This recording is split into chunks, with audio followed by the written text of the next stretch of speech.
Hello folks, Bronco Bob here with Texas Best Used Motorcycles. Here today to show you a 1982 Jeep CJ5. This is a pretty slick little Jeep.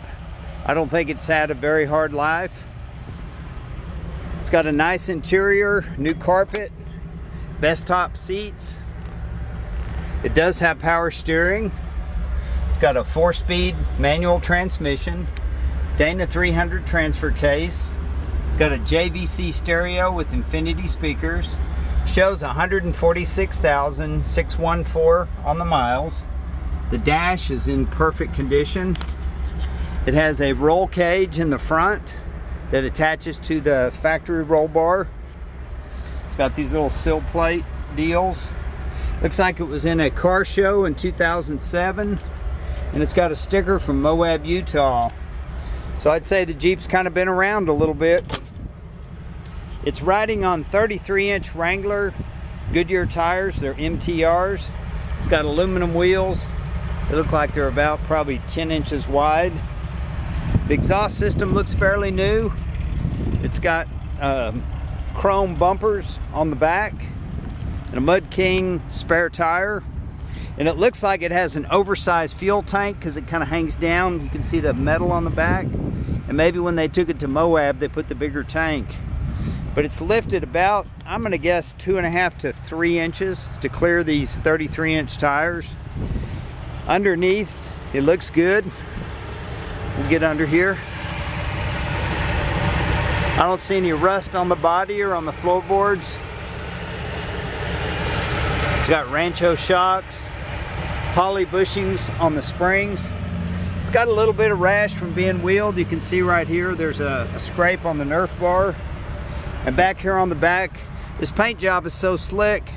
Looks like it's got some Bondo right here that maybe this tire hit this fender right here and cracked it just a little bit.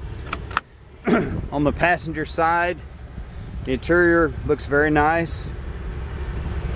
It's got these little half doors, and those are removable half windows that you can zip down. The hood has stainless steel hinges, and the vent is also stainless steel. The motor, the best I can tell, is the original motor. It looks like the valve cover's leaking, which is pretty common on these motors.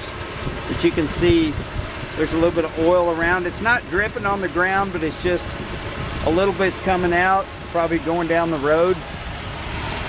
Looks like it's got a starter solenoid that's new, a fairly new battery. The original jack is still in its place. The valve cover that's on it is a Clifford, and that's an aftermarket valve cover.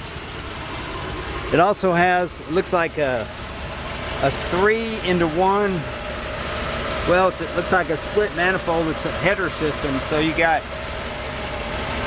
3 pipes going into a collector, and then those 2 go into one. It even still has the all the emission stuff. And underneath, it's still got the catalytic converter. You can see it right here. And there's where the exhaust goes into 2. The body mounts are good. You can see there's no rust on those. That's usually the place that takes its toll. Overall, it's a pretty solid Jeep. I would say the new owner could just take it and drive it and enjoy it. And maybe one of these days, pull the motor out, put some new rings in it, maybe some bearings, give it a reseal. But it's not smoking or knocking or making any funny noises. I'll rev it up a little bit here.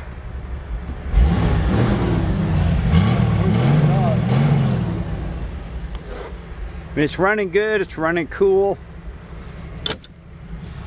Little center cap's got a little rust on it. But overall, it's really a good looking little Jeep. If you're a really tall person, CJ5's probably not for you. I'm going to close this hood.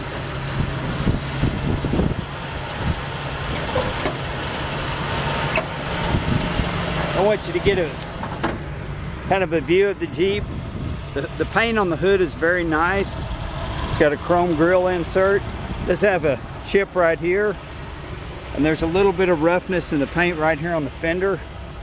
But overall, it's for 1982, it's a pretty good looking little Jeep. Does have power steering. Does have the 4-speed transmission. It's even got a sway bar hooked up with sway bar disconnects, which makes it have a little more better street manners. But you can disconnect that when you go off-road so it will articulate. We appreciate you looking. We appreciate your time. Give us a call if you got any questions. This is Bronco Bob wishing you happy trails and saying, why don't you come buy this Jeep. Have a great day.